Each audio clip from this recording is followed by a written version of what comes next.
Doug, this team was a seller at the trade deadline. Gino Suarez, Josh Naylor gone.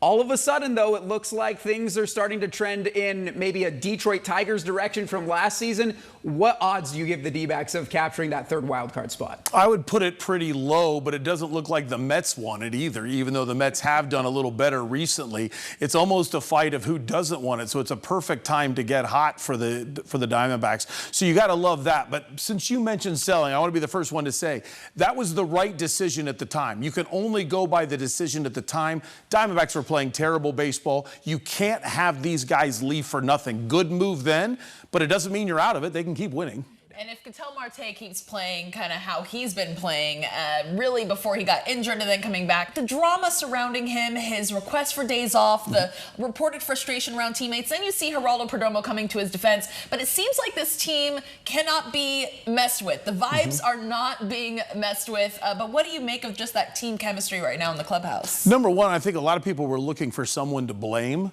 And I don't understand why anyone can't figure out you can blame everybody. Yeah. Torrey should have held him a lot more accountable a long time ago. Ketel Marte should have figured it out a long time ago. And his teammates should not be talking to the media. They should be talking to him.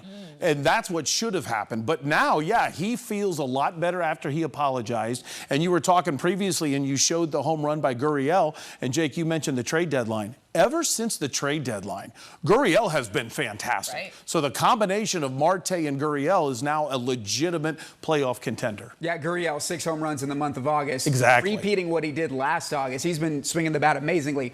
Zach Gallen, this has been a guy who's had an up and down year, mostly down by his standards. Do the D-backs bring him back next season? Has he shown enough for this team to even want him back, or is he going to test the open market? If you're going in just this year, the answer is no. Yet I would do it anyway because of his past. So I would give him what's called a qualifying offer. If he signs it, you owe him about $20 to $25 million.